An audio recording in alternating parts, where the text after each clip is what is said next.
INFJs are complicated and fascinating beings because they have vivid inner worlds and are very imaginative. Their complicated nature and propensity for introspection, though, can occasionally result in some of the strangest habits. Here are 10 explanations for why an INFJ has the strangest habits. Number 10, they enjoy forming passionate ideas about a variety of topics. INFJs are unquestionably the winners in the competitiveness area for being extremely critical and outspoken. They enjoy pulling strong ideas from political, religious, cultural, or universal concepts using their sophisticated intellect. Yes, strong can also signify unusual or, as many people say, offensive. INFJs have a strong sense of justice and morality that they rely on to shape their beliefs and conduct. They frequently engage in impassioned debates over issues that others may consider to be unimportant, such as the correct method for folding a fitted sheet or the ideal coffee to sip.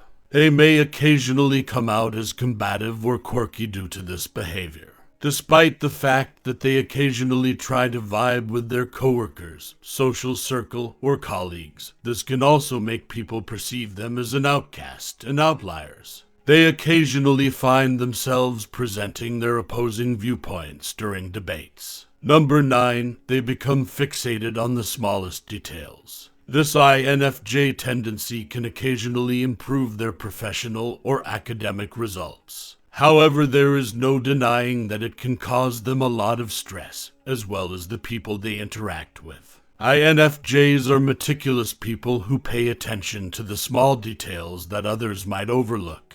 They enjoy putting the small elements together to form a larger image and are continuously on the lookout for patterns and connections in the universe. They may develop an obsession with minor aspects in their lives as a result of this tendency, making them seem unusual or strange to other people. But does this imply that they will never be able to compromise? Do they have to eavesdrop on conversations and events even if it bothers other people? Number 8, they are drawn to enigmatic subjects. INFJs, they might abhor ambiguity and uncertainty, but it doesn't imply they detest looking into the underlying reasons of things that nobody cares about. This is not a sign that they find exploring the roots of topics taboo. INFJs are drawn to enigmatic and gloomy themes because they have vivid imaginations and a fascination with the unknown. Like paranormal phenomena, conspiracies, and unsolved crimes, they can appear strange to others due to their fascination with the unknown. Does this, however, prevent them from being who they are? Likely not. Most INFJs understand that they will never be able to satisfy everyone with their interests and outlook on life. They would rather do and think whatever they want, rather than compromising their enthusiasm to fit in with the majority. Number 7, observing nature when outdoors. INFJs have a therapeutic habit of switching their phone to airplane mode to detach from the daily rush of life. They occasionally find the world to be too overwhelming and chaotic to bear. Why? INFJs are able to comprehend the feelings and thoughts of others due to their deep sense of empathy. Arguments at work and in the home gradually depleted them. Similarly, even a little conflict with a friend or coworker might destroy them. They aren't helpless, they're just inherently emotional sponges. This level of sensitivity suggests that they are susceptible to being swiftly overcome by the feelings of others. They are also extremely emotional, which can occasionally make them cranky or unpredictable. So it seems sense that INFJs enjoy spending time alone and temporarily turning off from their busy lives. Do you, like an INFJ, also find it helpful to detach from the daily rush? Number 6, staying up really late to sleep. Even knowing it can be a bad habit. More than others, INFJs have profited from this. This is the point where their thinking becomes more coherent and clear. They are also able to think clearly and make more deliberate choices at this time. INFJs are naturally reserved individuals who value solitude and quiet. They frequently discover that at night their creativity is more vivid and their thoughts are more clear. They don't hesitate to stay up late and spend the night at work planning their next big jump in fantastic prospects because of this. Number 5, everything that fosters their creative process. INFJs love to be creative and have vivid imaginations. They frequently take part in unusual pastimes and pursuits, such as writing fiction, making art, or gathering odd artifacts. Due to their habit, they may come off as quirky or strange to others because of their peculiar or unconventional hobbies. Truth be told, INFJs don't often share their deepest secrets and innermost thoughts with others. Thus, art and literature are their only accessible and impartial outlets. By creating poetry, they can communicate their feelings without involving any people by creating paintings or poetry. They perceive a blank canvas as being less reactive and more receptive to their in-depth ideas. Therefore, it is prudent of them to select art over any other kind of emotional release. Have you discovered someone or something other than art to be a safe place for your emotions as an INFJ?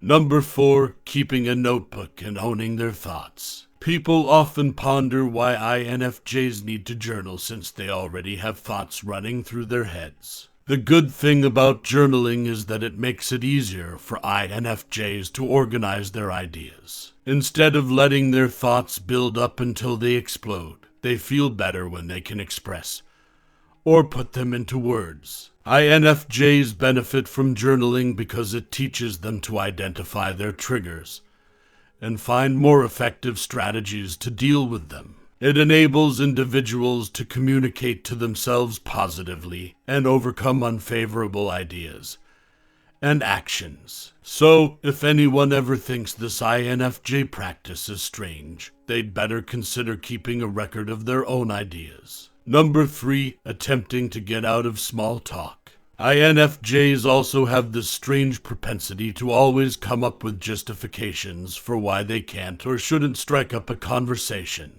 It can be that they are in a rush, in the middle of something crucial, or too preoccupied with other priorities. INFJs, in reality, will never have enough free time for a quick chit-chat. Simply don't want to. INFJs dislike it when others misinterpret their availability for small talk with their free time because they are not good at it. In fact, they frequently find it difficult to have meaningful talks with strangers because they value meaningful dialogues over superficial contacts. Because they find it difficult to engage in meaningful conversation, especially with strangers, this practice can make them look aloof or distant to others. There are times as an INFJ that you have to force yourself to have a conversation. Number 2, they almost always overthink everything.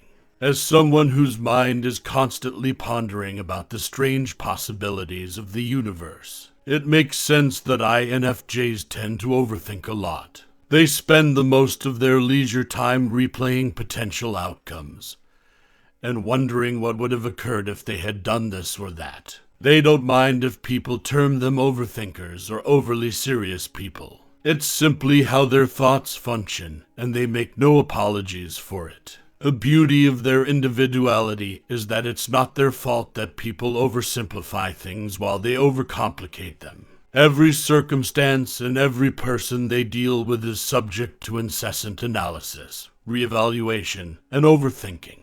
It results in people becoming preoccupied with their own ideas. They also have a propensity to lose themselves in their thoughts and reflect on previous interactions or conversations, frequently to the point where they are no longer actually present. Number 1, they converse with themselves internally. People frequently find the INFJ's tendency to engage in strange inner dialogue truly very strange. People could criticize them for wearing red since it makes them feel evaluated and lusted after. However, this is untrue. The truth is that INFJs have a vibrant inner world that they frequently love exploring through self-talk. They enjoy talking to themselves about the reasons behind why things happen at specific times or why individuals behave in certain ways. They also discuss with themselves what they could have done differently or what they ought not to have done sooner.